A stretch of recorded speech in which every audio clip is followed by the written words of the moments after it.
Abdul Latif menuduh Sarah macam-macam. Emosinya meledak. Pertengkaran hebat pecah malam itu.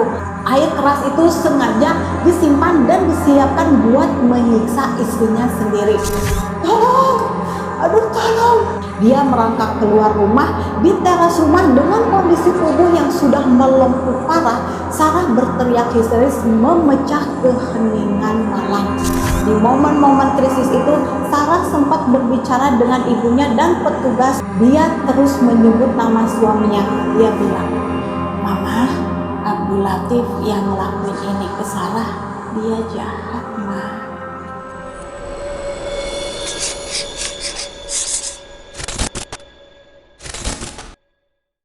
Assalamualaikum warahmatullahi wabarakatuh. Kembali lagi di channel Catatan Si Manis. Untuk kalian yang sedang menonton dan yang sudah subscribe serta like video ini, semoga rezekinya dilancarkan. Amin. Hari ini aku bakal bahas satu kasus yang terjadi di Jawa Barat. Ini adalah kisah tentang Sarah, seorang mojang Cianjur berusia 21 tahun yang punya paras cantik. Dikenal sangat baik oleh tetangganya, tapi takdir hidupnya harus berakhir dengan cara yang luar biasa tragis di tangan suaminya sendiri, seorang warga negara asing. Aku akan bedah kronologinya dari awal mereka ketemu malam petaka itu sampai gimana pelakunya mencoba keluar kabur dari Indonesia. Kita mulai dari profil korbannya dulu ya. Sarah ini waktu peristiwa terjadi di tahun 2021, dia baru berusia atau berumur 21 tahun. Dia tinggal di Kampung Mujul, Desa Sukamaju, Cianjur. Di mata tetangga dan keluarganya, Sarah ini anak yang kalem, santun, dan wajahnya itu emang cantik banget, khas mojang priangan. Sampai suatu hari datanglah seorang pria asing bernama Abdul Latif. Umurnya 29 tahun, berasal dari Arab Saudi. Abdul Latif ini sebenarnya bukan orang yang benar-benar asing di lingkungan itu, karena dia udah beberapa kali datang ke Indonesia dan kabarnya punya usaha atau relasi di sana. Nah, entah gimana awalnya Abdul Latif ini kepincut banget sama Sarah. Dia ngelihat Sarah kayak ngelihat sosok wanita idamannya. Tapi perjalanan Abdul Latif buat dapetin hatinya Sarah ini itu nggak instan ya. Dia sempat mendapatkan penolakan, nggak tanggung-tanggung. Lamaran Abdul Latif ini sempat ditolak sampai 3 kali oleh Sarah dan keluarganya.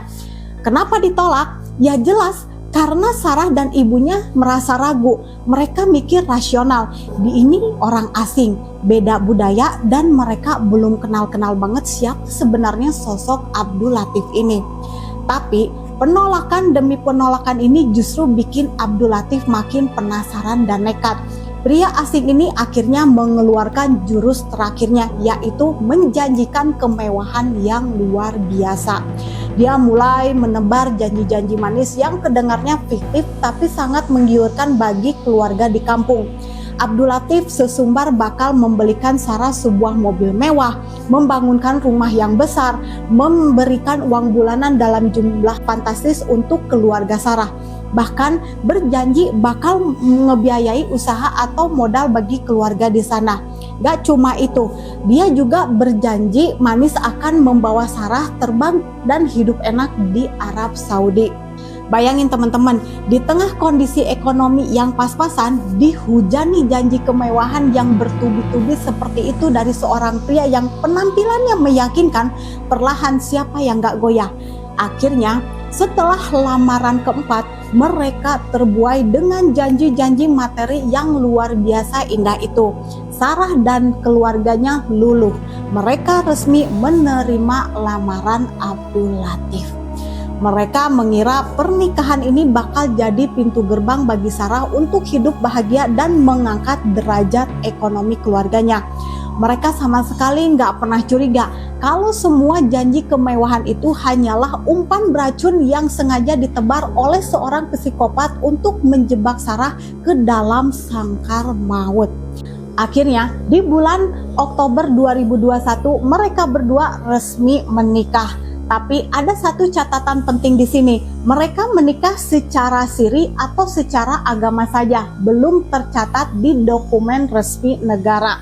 Disinilah benang merah yang sering jadi perdebatan dimulai. Di daerah Cianjur dan sekitarnya, Isu tentang pernikahan siri dengan warga asing ini seringkali dikait-kaitkan dengan fenomena kawin kontrak.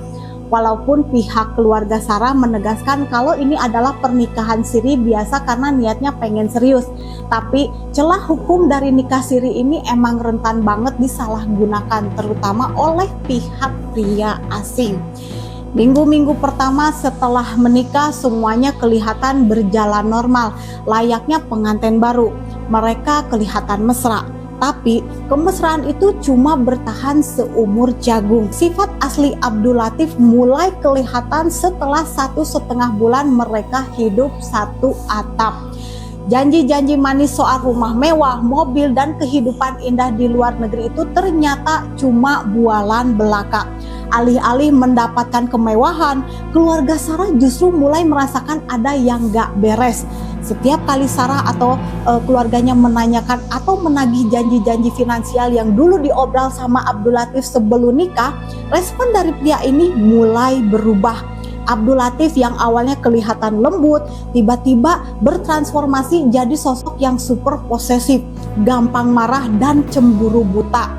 Sarah bahkan mulai dibatasi ruang geraknya. Dia nggak boleh sering-sering keluar rumah atau ngobrol sama orang lain. Sarah mulai hidup dalam tekanan, tapi dia masih mencoba bertahan berharap suaminya bisa berubah kembali kayak dulu. Dia nggak pernah tahu kalau suaminya itu justru lagi merencanakan sesuatu yang sangat biadab. Sekarang kita masuk ke malam tragedi itu. Jadi Sabtu dini hari tanggal 20 November 2021 jam menunjukkan sekitar pukul 1.30 waktu Indonesia Barat. Di saat warga kampung muncul lagi pada tidur terlelap, di dalam rumah Sarah justru terjadi kegaduhan yang luar biasa. Malam itu Abdul Latif tampaknya sudah benar-benar gelap mata. Ternyata si pelaku ini sudah menyiapkan air keras yang dibeli lewat toko online sejak sebulan sebelumnya.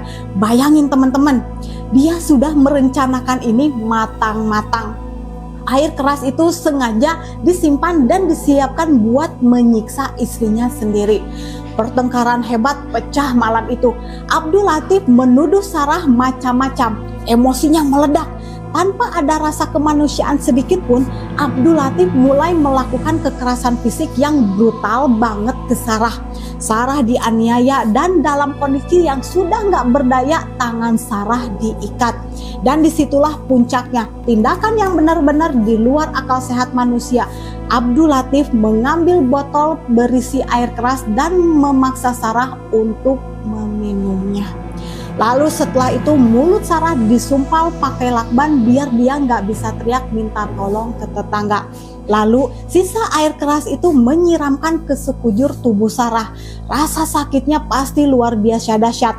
Di tengah siksaan yang biadab itu, Sarah dengan sisa-sisa kekuatannya entah gimana caranya berhasil melepaskan diri atau ikatan itu agak longgar. Dia merangkak keluar rumah. Di teras rumah dengan kondisi tubuh yang sudah melempuh parah, Sarah berteriak histeris memecah keheningan malam. Tolong! Aduh tolong! Jeritan Sarah itu kedengaran sama tetangga sekitar yang langsung kebangun karena kaget. Begitu warga keluar rumah dan mendatangi sumber suara, mereka benar-benar syok melihat pemandangan di teras rumah Sarah. Sarah terkapar di sana, kondisinya sudah sangat mengenaskan. Baju yang dipakainya sebagian besar sudah hancur karena efek korosi dari air keras dan kulit di sekujur tubuhnya melepuh parah. Menurut laporan medis, luka bakarnya mencapai 99%. Itu artinya hampir gak ada bagian tubuh Sarah yang utuh malam itu. Warga langsung panik. Di tengah kepanikan itu, si Abdul Latif memanfaatkan situasi.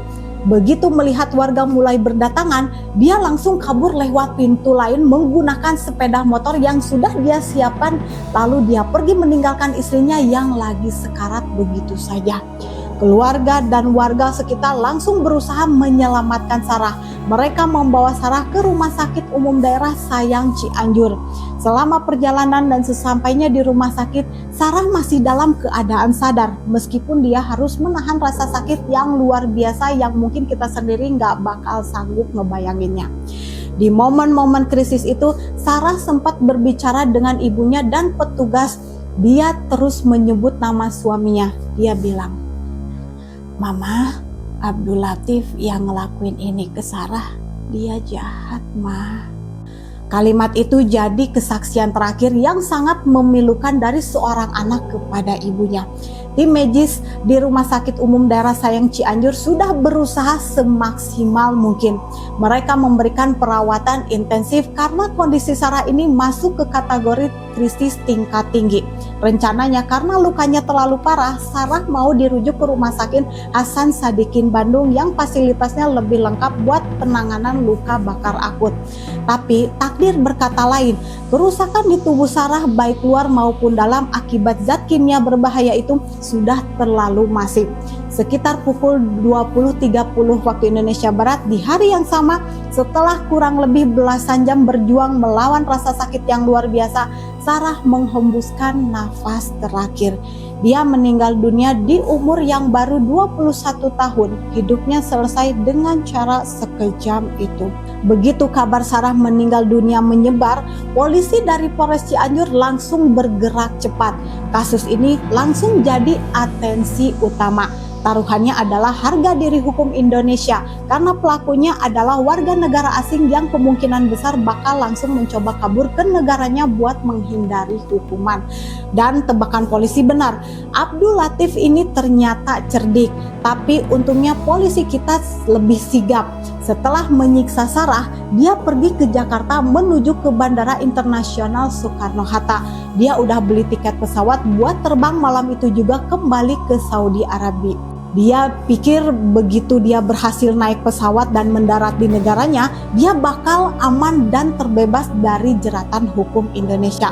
Polres Cianjur langsung berkoordinasi ketat dengan pihak imigrasi dan Polresta Bandara Soekarno-Hatta. Foto dan identitas Abdul Latif disebar ke seluruh gerbang pemeriksaan bandara. Nah, saat detik-detik penangkapannya itu dramatis banget. Abdul Latif ditangkap pas dia lagi antri di counter tiket. Tinggal selangkah lagi buat masuk ke area boarding, dia benar-benar nggak menyangka kalau polisi bakal bisa mengidentifikasi dan mengejar dia secepat itu. Saat ditangkap dia sempat bingung, tapi dia nggak bisa mengelak lagi karena semua bukti dan saksi mengarah kuat ke dia. Dia langsung diborgor dan dibawa kembali ke Cianjur dengan pengawalan super ketat. Waktu dia sampai di Polres Cianjur, sorotan kamera media langsung tertuju ke dia. Pria yang tadinya sok berkuasa dan tega menyiksa istrinya sendiri, malam itu cuma bisa tertunduk lesu pakai baju tahanan. Pas diperiksa polisi, apa coba motifnya? Pelaku mengaku kalau dia sakit hati dan cemburu. Dia mengklaim kalau Sarah setiap ribut sering menuntut materi dan meminta cerai. Padahal dia merasa sudah keluar modal banyak buat Sarah dan keluarganya. Akibat sering mengancam bercerai dan akan pergi dengan pria lain, rasa cemburu buta dan obsesinya meledak. Pikir si Abdul Latif, jika aku tidak memiliki Sarah, maka lebih baik Sarah pun tidak bisa dimiliki oleh siapapun. Dari situlah yang bikin dia merasa berhak buat menghukum Sarah dengan cara disiram air keras agar fisiknya cacat, sehingga orang lain tidak bisa memilikinya. Kasus ini akhirnya bergulir ke meja hijau. Publik pengawal ketat persidangan ini karena masyarakat menuntut keadilan tertinggi buat Sarah. Di persidangan terbukti kalau tindakan Abdul Latif ini bukan spontanitas, tapi pembunuhan berencana yang sangat keji. Akhirnya, majelis hakim menjatuhkan vonis hukuman penjara seumur hidup buat Abdul Latif. Walaupun banyak warga yang merasa tuntutan hukuman ini tidak adil karena seharusnya dihukum mati. Teman-teman, tragedi Sarah Cianjur ini meninggalkan luka yang sangat mendalam, bukan cuma buat keluarganya, tapi buat kita semua yang mendengarnya. Dari kisah Sarah, kita belajar untuk selalu waspada, jangan mudah terpedaya oleh janji-janji manis dan sifat materi atau kemewahan sesaat, terutama dari orang yang latar belakangnya belum kita ketahui sepenuhnya. Sarah kini sudah tenang di sana, terbebas dari segala rasa sakit yang dia alami di dunia. Semoga almarhum mendapatkan tempat yang terbaik di sisinya dan keluarga yang ditinggalkan selalu diberi kesabaran. Makasih banyak buat kalian yang sudah dengerin cerita ini sampai habis. Jangan lupa buat klik like, komen pendapat kalian soal kasus ini, dan share video ini biar kalian makin aware sama bahayanya KDRT. Aku pamit undur diri dulu, sampai ketemu lagi di video pembahasan kasus berikutnya. Stay safe. Wassalamualaikum warahmatullahi wabarakatuh.